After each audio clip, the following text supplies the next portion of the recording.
This is the European edition of Breaking Banks, the world's #1 fintech podcast and radio show. We bring you the European unicorns, startups, founders, regulators, and leaders innovating the rapidly evolving fintech scene today. A truly localized podcast with both English and local language content, with some of the world's most well-known hosts and influencers in the fintech sector globally. Join us every week as we explore what makes the European Union a phenomenal proving ground for many of the fastest growing fintech plays in the world today. Okay, let's roll.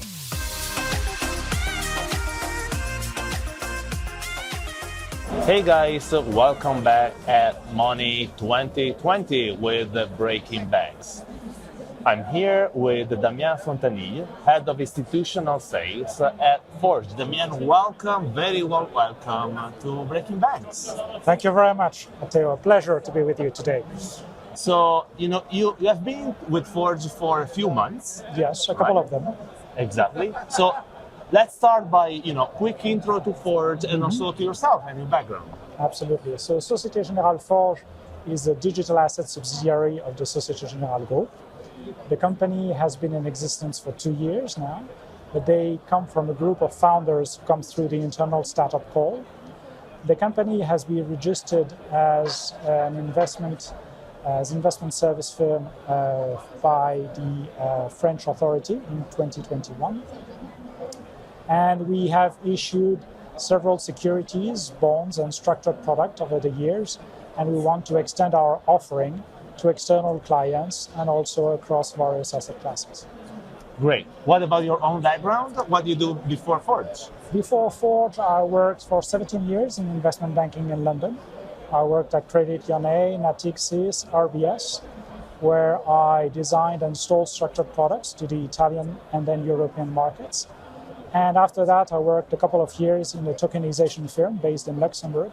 And naturally, I joined Forge in supporting their expansion in structured products.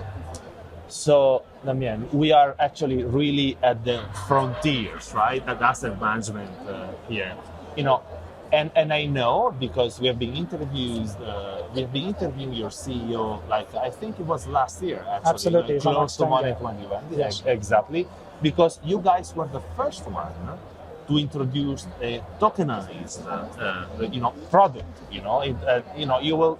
I don't remember exactly because it's been a year already, but clearly back then it was a revolution to the market. What happened since then?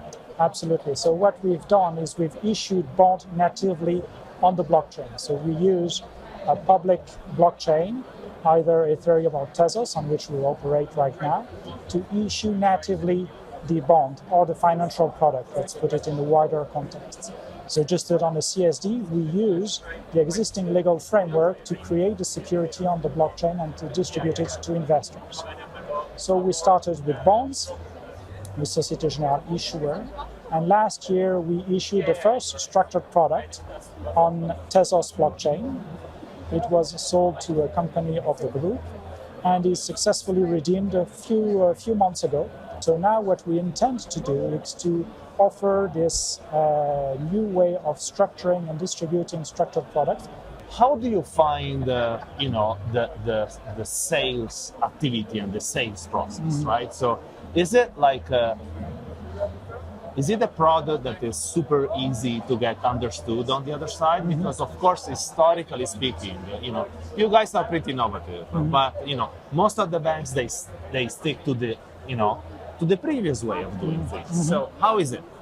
I mean, it's an interesting journey for us and the clients. It's really a collaborative effort in the sense that we already have the track record in regulatory matters, in legal compliance, operations, structuring, and also technology. And we really onboard the clients in all these various dimensions to generate a trade. So what you're saying, sorry to interrupt you, Damien, is that what you change is really the way to notarize the transaction, but the product stays the same.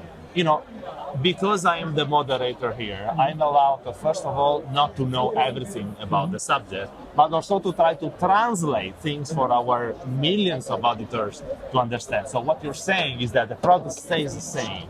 It's simply the way to buy it notarize it, and eventually sort of sell it afterwards, right? That is exactly. It's the sense that we're using another market infrastructure, which is the blockchain, distributed ledger technology, by which we notarize the investors, because we act as registrar of the issuer. So our aim is to really facilitate the distribution of financial instruments, be they bonds or structured products or other instruments in the future. What are the gains? Like efficiencies, cost, distribution? Absolutely. So in terms of there are efficiencies, they can be measured as we progress through the adoption of the infrastructure, because we have more and more adoption and more investors. It's also one of the demand of our clients is to settle faster. So we're working on this also on the repo side in order to have a faster process for settlement.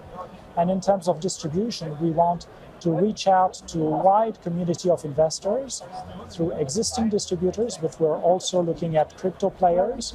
And in terms of products or new products that you're going to build, okay, what is the next frontier, and how far the complexity of these products can go? I mean, you can add complexity, but we want to make blockchain simple for our clients, both issuers and investors. You want to keep it simple. That's why there is a lot of educational work on the legal, compliance, structuring, technology side. It's really a partnership, and it's a journey for us. It's a journey for them as well. And the landscape is changing, because for next year, we'll open in April the pilot regime, which is a sandbox through which the European regulator will allow for the first time the trading of security token. And also what's going to be of a tremendous change is going to be to have cash on the ledger.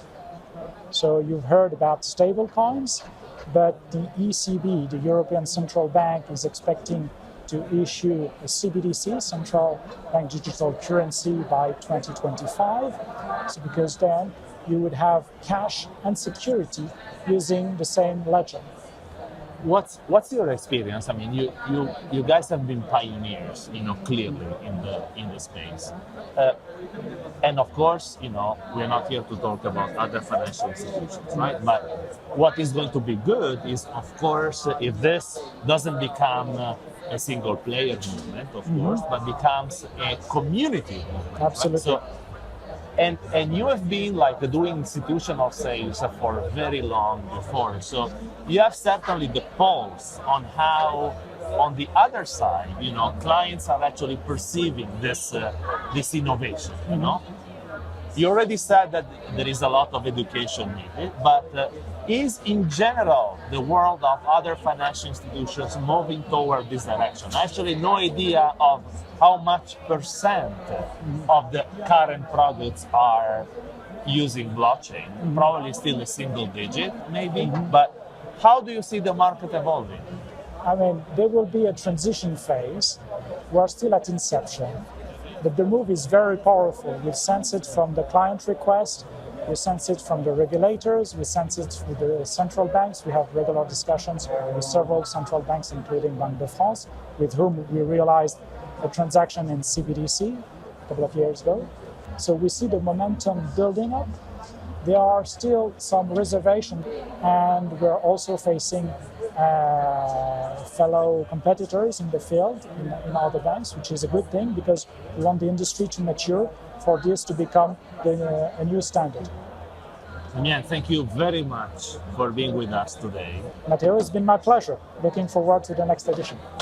Guys, here at Money 2020, talking with Forge, thank you very much for being with us. And it's a wrap.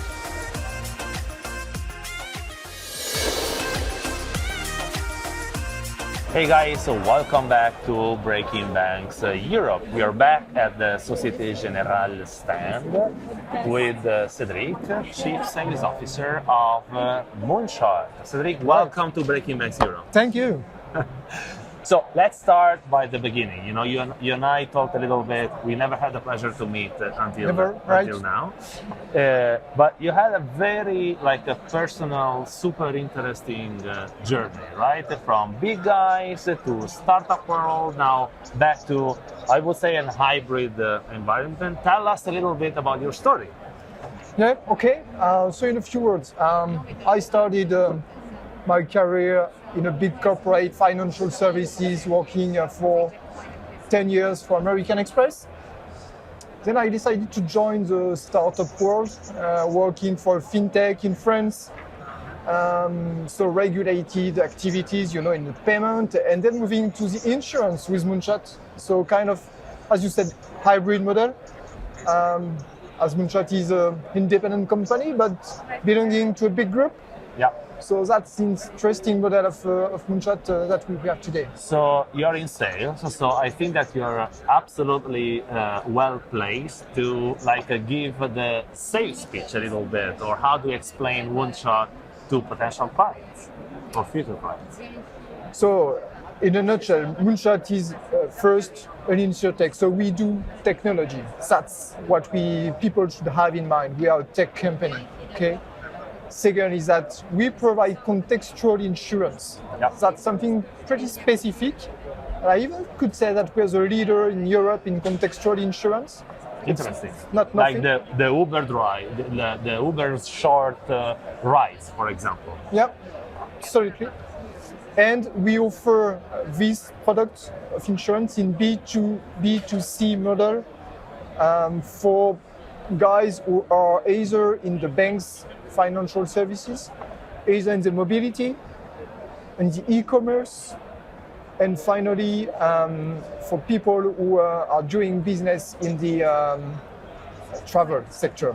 Yeah. You know, the travel insurance is typically the genius of this world, are the more typical, right? Exactly.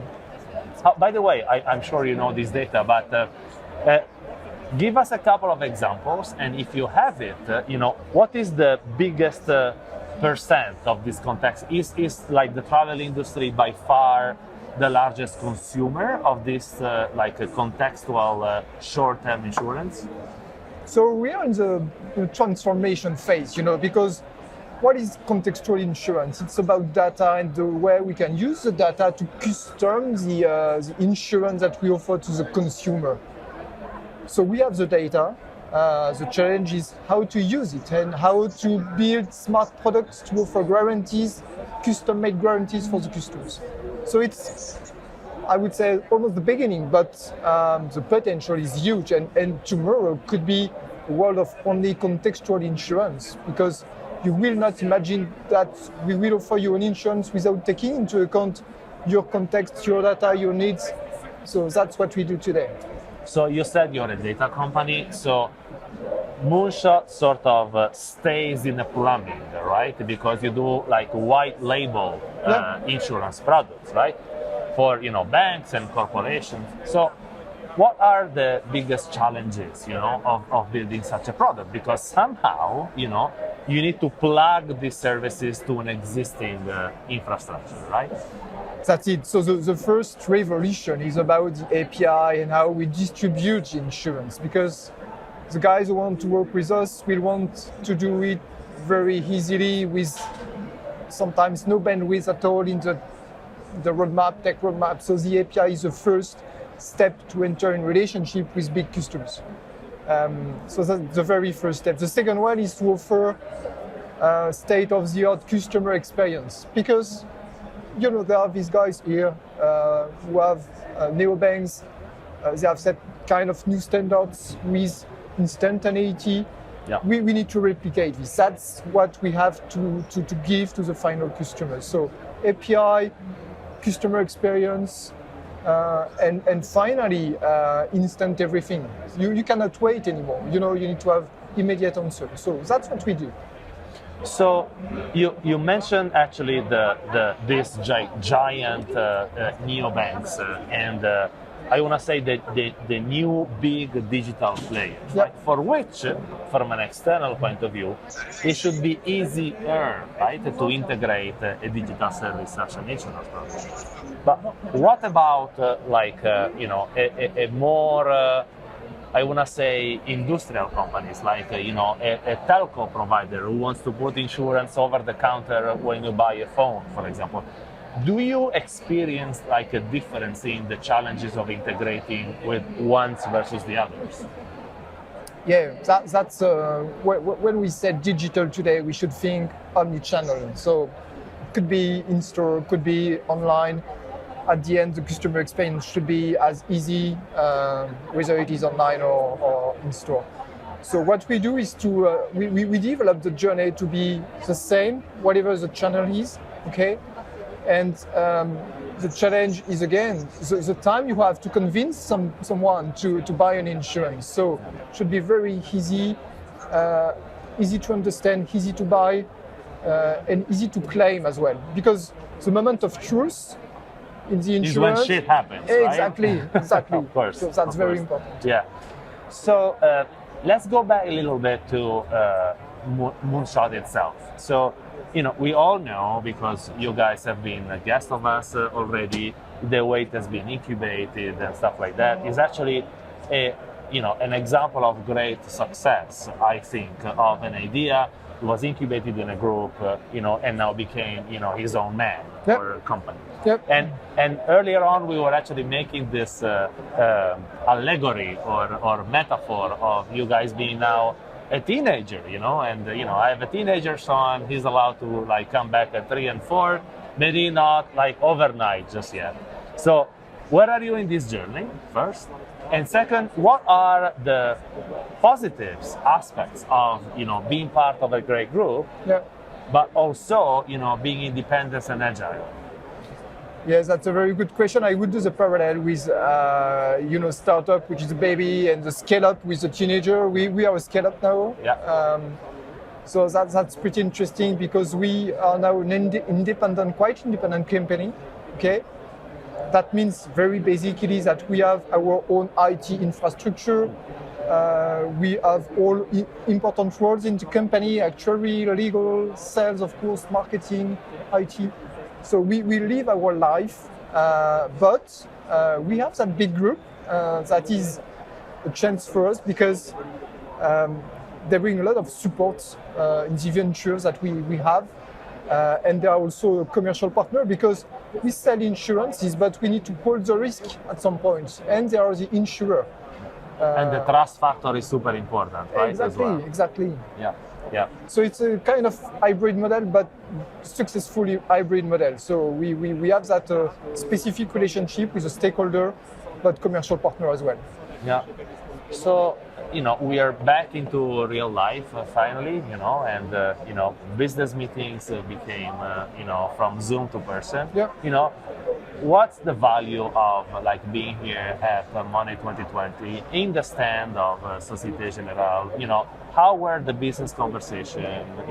Name a couple of good conversations that you had with potential, without saying the name, of course. I just want to, get the vibes a little bit of being here. Yeah. So it's really a great place and great fair because we see the things that are happening and so many initiatives in the payment industry, so many people who are trying to offer this platform to start payments, and we have the insurance that come with the payment. So that's a good place for us. So the discussions are good. I think that there are two very interesting use cases. One is about the embedded insurance. So these guys would issue cards or wallet, and they will need to put some insurance in it to create value, to be top of wallet, because that's the challenge. Of course. And as well, we have that capability to monitor the data, payment data, identify a transaction, and push an insurance that comes with the transaction. You buy a ticket, a flight ticket, we can offer the insurance that comes with it. We see that you have bought a ticket. So, that's clever discussion we have with Of course. And also, I think that what is really changing the game is, on one side, the availability of data that is richer and richer, but on the other side is also the intelligence on the data that is coming with it. And this is where basically Moonshot sort of brings the differentiation factor, right? Yeah, because the data is just the first step, but that's... It's the raw material, yeah, right? Absolutely. So we need to use it, to have a clever usage of them, to explain to the customer why we use them for their benefit, for the consumer, and at the end it will fly. It will require some time again. So, but we are on the right way. On the right track. So maybe the last question. What's in store for Moonshot in the coming months? Growth. So growth, yeah. First good answer, growth. Second, it's growth definitely, but the growth is first in our home market, but also in international markets. Yeah, expanding outside of France. Exactly. Sure. So we already have business in Europe, but we need to continue and to grow our business outside of France. And as well, we are thinking at alternative, working with platform, not only direct distributors. So that's, we have in the group some platform business, so it could happen with the group, but as well with other company who are building platform and who are looking for additional value, added value on their platform, and this value could be the insurance.